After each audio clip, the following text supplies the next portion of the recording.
सच थोड़ा कड़वा होता है, लेकिन जो सच को नजरअंदाज करता है उसे जिंदगी और भी कड़वा सबक सिखाती है। भारत के मिडिल क्लास के साथ एक अजीब समस्या है। हम जिंदा तो हैं, लेकिन सुरक्षित महसूस नहीं कर रहे।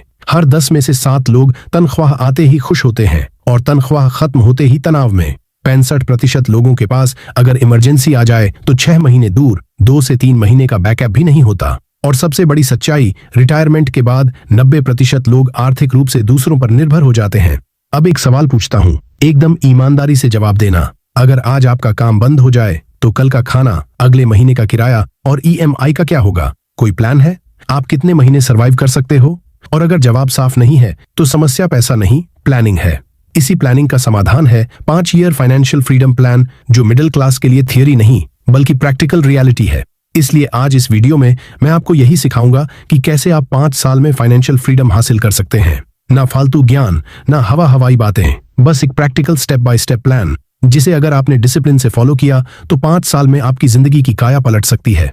तो आइए अब जरा एक रियल लाइफ सिचुएशन इमेजिन कीजिए। मान लीजिए 2 दोस्त हैं, अमित और रोहित। दोनों की उम्र एक सी, दोनों की सैलरी भी एक सी, 35,000 रुपए प्रति महीना। और हाँ, दोनों सही मायने में मिडिल क्लास फैमिली से। रोहित का सीन क्या है? तनख्वाह आई, पहले थोड़ा रिलीफ मिला, फिर क्या, घर का खर्च, EMI, credit card bill, weekend का थोड़ा सा फन, महीने के अंत तक अकाउंट लगभग जीरो।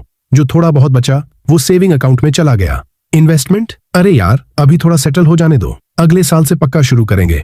ऑफिस में बॉस से फ्रस्ट्रेशन, जॉब से चिड़चिड़ापन, लेकिन छोड़ नहीं सकता। क्यों? क्योंकि EMI चल रही है, फैमिली डिपेंड करती है और बैकअप जीरो है।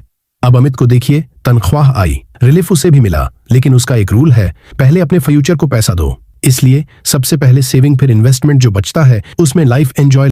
लाइफस्टाइल ओवरनाइट चेंज नहीं हुई, लेकिन धीरे धीरे बेहतर होती गई। 5 साल बाद तस्वीर थोड़ी अलग थी। अमित के पास इमरजेंसी फंड था, एक से ज्यादा इनकम सोर्स थे, और सबसे जरूरी चॉइस। चॉइस मतलब क्या? ये नहीं कि वो जॉब छोड़ ही दे। चॉइस मतलब अगर जॉब टॉक्सिक हो तो छोड़ सकता है, फैमिली को टाइम देना हो तो गिल्ट नहीं, हेल्थ के लिए ब्रेक लेना हो तो डर नहीं, नया काम ट्राई करना हो तो पैनिक नहीं। और यहीं पर एक अहम बात समझ आती है, फर्क टैलेंट का नहीं था, फर्क मेहनत का भी नहीं था, फर्क सिर्फ प्लानिंग का था। अर्ली फाइनेंशियल फ्रीडम का सबसे बड़ा फायदा क्या होता है? चॉइस। मजबूरी में काम करना और चॉइस से काम करना, दोनों में जमीन आसमान का फर्क होता है। जब पैसों का प्रेशर कम होता है ना, तो जिंदगी थोड़ी हल्की लगने लगती है। और यही फीलिंग इस पूरे प्लान का फाइनल गोल है। Step 1, financial awareness, inspired by rich dad poor dad. Amit ने सबसे पहले कोई इन्वेस्टमेंट नहीं की, उसने पहले एक सिंपल सा काम किया, उसने सच देखना शुरू किया।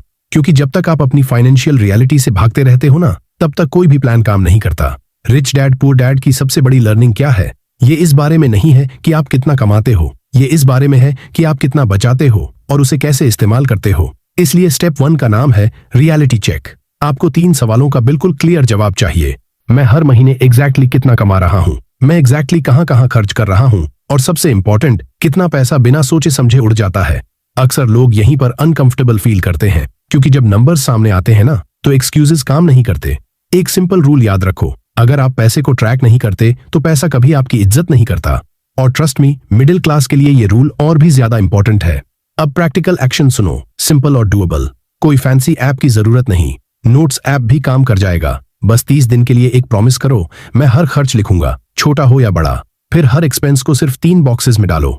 1, नीड्स, ये वो खर्चे हैं जो अवॉइड नहीं कर सकते, किराया, घर का राशन, बेसिक बिल्स, ऑफिस जाने आने का खर्च। 2, वांट्स, जरूरी नहीं लेकिन अच्छे लगते हैं, ऑनलाइन शॉपिंग, बाहर खाना, subscriptions, weekend fun. 3, wealth killers, ये गेम चेंजर कैटेगरी है, यहीं पर लोग शॉक हो जाते हैं। Impulse shopping, unused subscriptions, high interest EMIs, credit card का मिनिमम ड्यू ट्रैप। अमित जब पहली बार ये एक्सरसाइज करता है ना, तो उसे भी झटका लगता है। उसे पता चलता है, मैं पैसा कम इसलिए नहीं बचा पा रहा क्योंकि इनकम कम है, बल्कि इसलिए क्योंकि पैसा चुपचाप लीक हो रहा है। रिच डैड पुअर डैड की एक और पावरफुल बात, गरीब लोग लायबिलिटीज को एसेट समझकर खरीदते हैं, और यहीं से चेंज स्टार्ट होता है। जैसे ही आप ये समझने लगते हो कि कौन सा खर्च आपको आगे ले जा रहा है और कौन सा सिर्फ आज का डोपामीन दे रहा है, आपका दिमाग ऑटोमेटिकली शिफ्ट होने लगता है। इस स्टेप का गोल पैसा रोकना नहीं है, इस स्टेप का गोल है कंट्रोल वापस लेना। और जो इंसान ये स्टेप 1 ऑनेस्टली कर लेता है ना, उसकी फाइनेंशियल लाइफ यहीं से साइलेंटली इंप्रूव होने लगती है, बिना दिखावे के, बिना टेंशन के। Step 2, emergency fund and protection, inspired by the psychology of money. अब जब आपको अपनी फाइनेंशियल रियलिटी साफ साफ दिखने लगी है, अब अगला स्टेप है पैनिक से बचना। क्योंकि सच ये है, फाइनेंशियल फ्रीडम का मतलब सिर्फ पैसा बनाना नहीं होता। सबसे पहले होता है फाइनेंशियल शॉक से बच पाना। द साइकोलॉजी ऑफ मनी एक बहुत सिंपल बात कहती है, वेल्थ वो है जो आपको रात में चैन से सुला दे, और अगर कल कोई प्रॉब्लम आ जाए और आपको पूरी रात नींद न आए तो वो वेल्थ नहीं, सिर्फ नंबर्स हैं। इसलिए स्टेप 2 का फोकस है सर्वाइवल सिक्योर करना। क्लियर टारगेट समझ लो आपको चाहिए। मिनिमम 6 महीने का इमरजेंसी फंड एक अलग सेविंग्स अकाउंट में, जो सिर्फ इमरजेंसीज के लिए हो, मूड के लिए नहीं, सेल के लिए नहीं। इमरजेंसी का मतलब होता है नौकरी चली जाए, मेडिकल इश्यू आ जाए, फैमिली इमरजेंसी, इनकम कुछ समय के लिए रुक जाए, और हाँ, मोबाइल खराब हो जाना इमरजेंसी नहीं होता। साइकोलॉजी ऑफ मनी की एक और स्ट्रॉन्ग लर्निंग, वेट करने की एबिलिटी सबसे पावरफुल फाइनेंशियल स्किल्स में से एक है। इमरजेंसी फंड आपको ये वेट करने की पावर देता है। गलत नौकरी एक्सेप्ट करने की मजबूरी नहीं, गलत डिसीजन लेने का प्रेशर नहीं, लोन लेने की जल्दबाजी नहीं। अब बात करते हैं प्रोटेक्शन की। यहाँ एक बहुत कॉमन मिसअंडरस्टैंडिंग होती है। इंश्योरेंस इन्वेस्टमेंट नहीं होती। इंश्योरेंस का काम पैसा बनाना नहीं होता। इंश्योरेंस का काम होता है आपको जीरो पर आने से बचाना। मिनिमम प्रोटेक्शन जो जरूरी है, हेल्थ इंश्योरेंस, क्योंकि एक सीरियस मेडिकल बिल सालों की सेविंग्स खत्म कर सकता है। टर्म लाइफ इंश्योरेंस, अगर डिपेंडेंट्स हैं, अगर कल आप नहीं रहे तो आपके घर वालों की जिंदगी रुकनी नहीं चाहिए। ये चीजें एक्साइटिंग नहीं लगती, इस पर कोई इंस्टाग्राम रील वायरल नहीं होती, लेकिन याद रखो ये स्टेप आपके फाइनेंशियल घर की फाउंडेशन है। फाउंडेशन स्ट्रांग होगी तो ऊपर की बिल्डिंग भी स्ट्रांग रहेगी। और जो लोग इस स्टेप को स्किप कर देते हैं, वो जरा सा भी झटका आते ही पूरा प्लान तोड़ देते हैं। इसलिए अगर आप 5 साल में रियल फाइनेंशियल फ्रीडम चाहते हो तो ये स्टेप बोरिंग नहीं, नॉन नेगोशिएबल है। Step 3, automated investing inspired by the simple path to wealth. अब जब आपकी फाउंडेशन स्ट्रांग हो चुकी है, अब समय आ गया है वेल्थ बनाना शुरू करने का। और यहीं पर मिडिल क्लास का सबसे बड़ा हथियार काम आता है, कंसिस्टेंसी। मिडिल क्लास के पास इनसाइडर टिप्स नहीं होते, मार्केट एक्सपर्ट्स का एक्सेस नहीं होता, लेकिन एक चीज होती है, time. The simple path to wealth की कोर बात एक लाइन में, आपको स्मार्ट होने की जरूरत नहीं है, आपको कंसिस्टेंट होने की जरूरत है। एक रूल याद रखो, मार्केट को टाइम करने से ज्यादा इंपॉर्टेंट है मार्केट में टाइम देना। अक्सर लोग यहीं पर गलती करते हैं। मार्केट ऊपर, अब महंगा हो गया, मार्केट नीचे और गिरेगा, बाद में करेंगे, और रिजल्ट, इन्वेस्टमेंट कभी स्टार्ट ही नहीं होती। अमित ने क्या किया? Simple strategy. अमित ने कोई कॉम्प्लिकेटेड चीज नहीं की। इंडेक्स फंड्स में SIP, सैलरी आते ही ऑटोमेटिक डिडक्शन, मार्केट ऊपर हो या नीचे, SIP नॉन स्टॉप, इमोशन को सिस्टम से रिप्लेस कर दिया। एक रियल एग्जांपल समझो, 8,000 रुपए प्रति महीने SIP, एवरेज रिटर्न 12%, 5 साल बाद 6 से 7 लाख रुपए बनेंगे। सुनकर लगता है बस इतना ही? हाँ, पर यहीं से मोमेंटम स्टार्ट होता है। इस स्टेज पर गोल अमीर बनना नहीं होता, गोल होता है हैबिट बनाना और प्रोसेस पर ट्रस्ट बिल्ड करना। और जब हैबिट सेट हो जाती है तो नेक्स्ट स्टेप ऑटोमेटिकली अनलॉक हो जाता है। लेकिन यहाँ एक सच एक्सेप्ट करना पड़ेगा, सिर्फ इन्वेस्टमेंट से फाइनेंशियल फ्रीडम स्लो होती है, फास्ट तब होती है जब इनकम भी ग्रो करती है। इसलिए अब बात करते हैं उस स्टेप की जहां जिंदगी एक्चुअली स्पीड पकड़ती है। Step 4, skill based income inspired by the millionaire fast lane.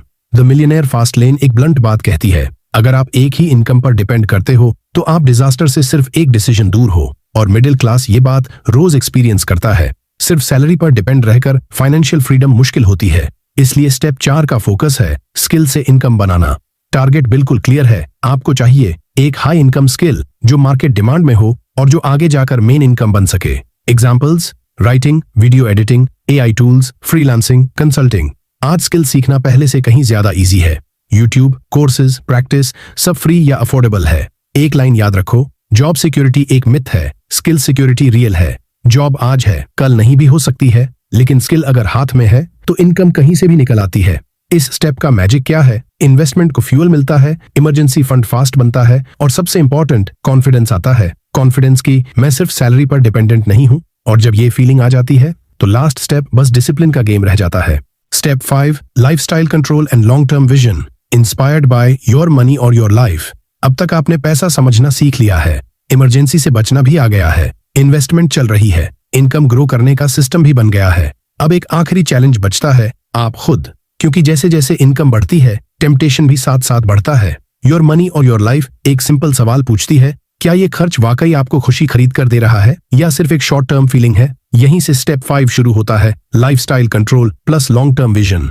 Financial freedom का गोल्डन रूल, एसेट्स को अपग्रेड करो, लायबिलिटीज को नहीं। अब इसे प्रैक्टिकल भाषा में समझो। EMI से पहले इन्वेस्टमेंट, पहले फ्यूचर सिक्योर, फिर कंफर्ट। स्टेटस से पहले स्टेबिलिटी, लोग क्या सोचेंगे, ये सोच महंगी पड़ती है। शो से पहले ग्रोथ, दिखाना बाद में, बनना पहले। ये स्टेप पैसा कमाने का नहीं है, ये स्टेप पैसा संभालने का है। जो लोग इनकम बढ़ते ही लाइफस्टाइल अपग्रेड कर लेते हैं, उनके लिए पैसा कभी काफी नहीं होता। और जो लोग यहीं थोड़ा सा डिसिप्लिन रख लेते हैं, वो बिना शोर मचाए, बिना दिखावे के 5 साल में एवरेज से अलग दिखने लगते हैं। लॉन्ग टर्म विजन का मतलब क्या है? इसका मतलब ये नहीं कि आप जिंदगी एंजॉय ही ना करो। इसका मतलब ये है हर खर्च कॉन्शियसली हो, हर EMI सोच समझकर हो, हर अपग्रेड का रीजन क्लियर हो। जब आप पैसे को कंट्रोल करते हो तो पैसा आपको कंट्रोल नहीं करता। और इसी पॉइंट पर आकर फाइनेंशियल फ्रीडम सिर्फ गोल नहीं रहती, लाइफस्टाइल बन जाती है।